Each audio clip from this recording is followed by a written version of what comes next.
Hello' friends, দৰ্শকসকল, প্ৰথমে মই মোৰ চেনেললৈ আপোনালোকক স্বাগতম জনাইছোঁ।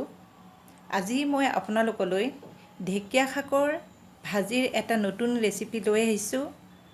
আহকচোন ভিডিঅ'টো আপোনালোকে প্ৰথমৰ পৰা শেষলৈকে চাওক। মই এই ৰেচিপিটো কেনেদৰে বনাইছোঁ।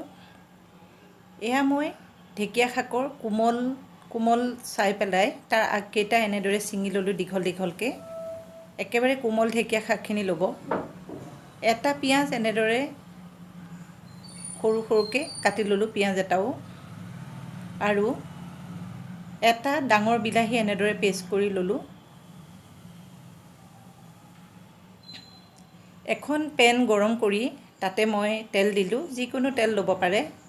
তাত মই এতিয়া এই ঢেকীয়া আগখিনি লাহে লাহে ভাজিম।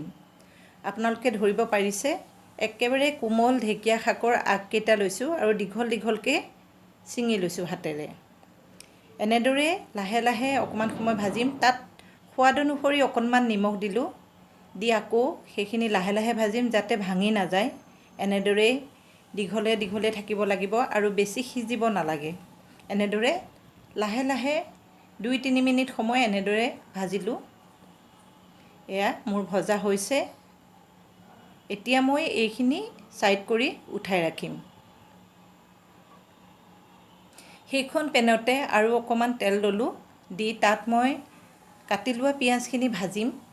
পিঁয়াজখিনি অকণমান লাইট ব্ৰাউন কালাৰ হোৱালৈকে ভাজিব লাগিব। এনেদৰে কম জুইত পিঁয়াজখিনি ভাজিব।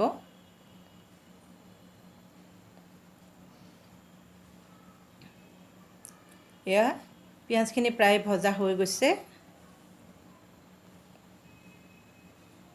এতিয়া মই ইয়াত আদা নহৰুৰ পেষ্ট 1 চামুচ দিলোঁ, দি সেইখিনিও অকণমান ভাজিম যাতে আদা নহৰুৰ কেঁচা গোন্ধটো নোহোৱা হয়। তেতিয়ালৈকে মই সেইখিনিও ভাজিম ইয়াতে। এতিয়া তাত 1 চামুচ হালধি পাউডাৰ দিলোঁ আৰু 2টা কেঁচা জলকীয়া ফালি দিছোঁ।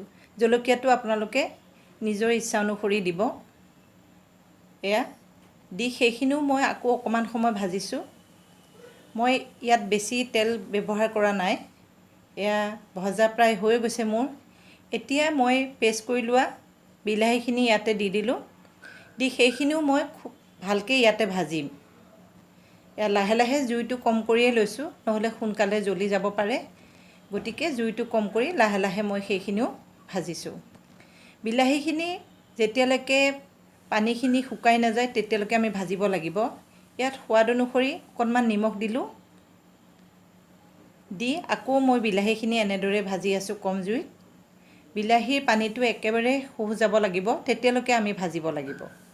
এনেদৰে লাহে লাহে বিলাহীখিনি ভাজিলোঁ। এয়া দেখিছে পানীটো শুকাই গৈছে। এয়া বিলাহীখিনি গোটা হৈ গৈছে। এয়া বিলাহী ভজা হৈ গৈছে। এতিয়া আমি তাত আগতে ভাজি থোৱা সেই ঢেকীয়াৰ ঠাৰিখিনি দি দিলোঁ, দি সেইখিনি খুব লাহে লাহে লৰাই ভাজিব লাগিব। বেছি ভাজিব নালাগে, আচলতে ভাজি থোৱাই আছে।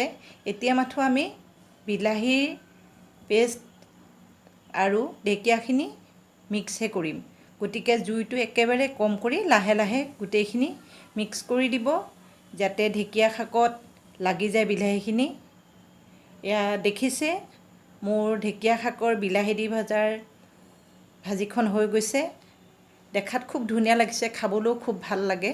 আপোনালোকে এবাৰ এনেদৰে ঢেকীয়া শাকৰ ভাজি খাই চাবচোন বনাই। আৰু যদি মোৰ ভিডিঅ'টো চাই ভাল লাগিছে তেতিয়াহ'লে নিশ্চয় লাইক, শ্বেয়াৰ আৰু কমেণ্ট কৰি জনাব।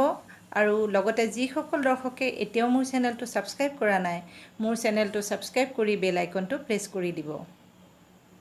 আজিলৈ আহোঁ, পুনৰ এটা নতুন ভিডিঅ' লৈ আহিম। ধন্যবাদ।